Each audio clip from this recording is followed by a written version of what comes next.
नमस्कार।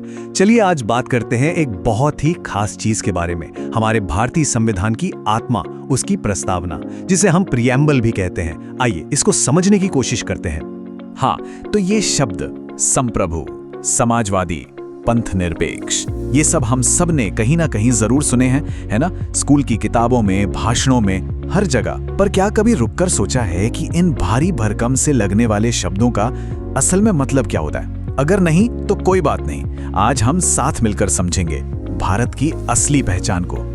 देखिए, प्रस्तावना जो है ना, वो सिर्फ कुछ सुंदर शब्दों का कलेक्शन नहीं है। इसे तो संविधान का दिल कहा जाता है, उसकी फिलॉसफी, उसकी पूरी पहचान। आप कह सकते हैं कि ये एक तरह से पूरे संविधान का निचोड़ है, उसका सार है। तो चलिए इस प्रस्तावना को ना थोड़ा तोड़ कर हिस्सों में समझते हैं ताकि सब कुछ क्लियर हो जाए। पहला खंड, आखिर ये प्रस्तावना है क्या? और सबसे पहले ये जानते हैं कि इसकी शक्ति, इसका पावर आता कहां से है। प्रस्तावना की शुरुआत ही होती है इन जबरदस्त शब्दों के साथ, हम भारत के लोग। ये सिर्फ एक लाइन नहीं है, ये एक ऐलान है, एक घोषणा है। और इसका मतलब बिल्कुल साफ है, भारत में जो असली पावर है, जो अंतिम शक्ति है, वो किसी राजा या किसी एक नेता के हाथ में नहीं है। नहीं, वो है भारत के लोगों के हाथ में। मतलब इस देश के असली मालिक हम सब हैं। ठीक है, तो अब आगे बढ़ते हैं। अब उन 5 सबसे जरूरी शब्दों को समझते हैं जो ये बताते हैं कि भारत एक देश के तौर पर कैसा है। आप इन्हें भारत के 5 मजबूत स्तंभ भी कह सकते हैं। तो पहला स्तंभ, संप्रभु, जिसे इंग्लिश में सॉवरेन कहते हैं। इसका बहुत सीधा सा मतलब है कि भारत पूरी तरह से एक आजाद देश है। मतलब हम अपने सारे फैसले खुद लेते हैं, फिर चाहे वो देश के अंदर के मामले हों या फिर विदेशी मामले। कोई भी दूसरा देश आकर हमें ये नहीं बता सकता कि भाई आपको क्या करना चाहिए या क्या नहीं। अच्छा, अब आता है दूसरा स्तंभ, समाजवादी यानी सोशलिस्ट। देखिए, भारत के कॉन्टेक्स्ट में इसका मतलब है एक ऐसा सिस्टम जिसका मकसद अमीर और गरीब के बीच की जो खाई है ना, उसे कम करना है। और ये पक्का करना है कि देश के जो भी रिसोर्सेज हैं, उनका फायदा सब तक पहुंचे, बराबर पहुंचे। हम जितनी भी सरकारी योजनाएं देखते हैं ना, जैसे मुफ्त शिक्षा की पहल हो गई या फिर जनता को मिलने वाली सब्सिडीज और भी जितनी वेलफेयर स्कीम्स हैं, ये सब की सब इसी समाजवादी सोच की देन है। अब तीसरा स्तंभ, और ये बहुत बहुत ज्यादा महत्वपूर्ण है, पंथ निरपेक्ष यानी सेकुलर। इसका मतलब है कि हमारे देश का, भारत का कोई ऑफिशियल, कोई सरकारी धर्म नहीं है। यहाँ सरकार के लिए सारे धर्म एक बराबर हैं, एक समान है।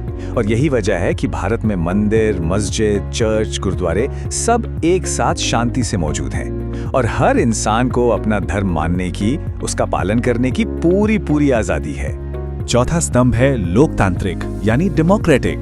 खैर, इसका मतलब तो हम सब बहुत अच्छी तरह जानते हैं, एक ऐसा सिस्टम जहां सरकार को कौन चुनता है? जनता चुनती है। ये जो हर कुछ साल में चुनाव होते हैं ना, जिसमें हम सब जाके वोट डालते हैं, बस वही तो इस लोकतंत्र की नींव है, उसका आधार है। हम ही तो तय करते हैं कि देश को चलाएगा कौन। और फिर आता है 5वां और आखिरी स्तंभ, गणराज्य यानी रिपब्लिक। देखिए, इसका मतलब ये है कि हमारे देश का जो मुखिया होगा, जो हेड ऑफ स्टेट है, वो हमेशा एक चुनावा व्यक्ति होगा, कोई राजा या रानी नहीं जो बस जन के आधार पर गद्दी पर बैठ जाए। जैसे हमारे देश के राष्ट्रपति हैं, वो चुनाव से चुने जाते हैं, वो किसी राजघराने से नहीं आते। तो ये तो हो गए हमारे देश के 5 स्तंभ। अब बात करते हैं उन 4 वादों की, उन 4 प्रॉमिसेस की, जो ये प्रस्तावना हम में से हर एक भारतीय नागरिक से करती है। और ये 4 वादे कौन से हैं? ये हैं न्याय, स्वतंत्रता, समानता और बंधुत्व।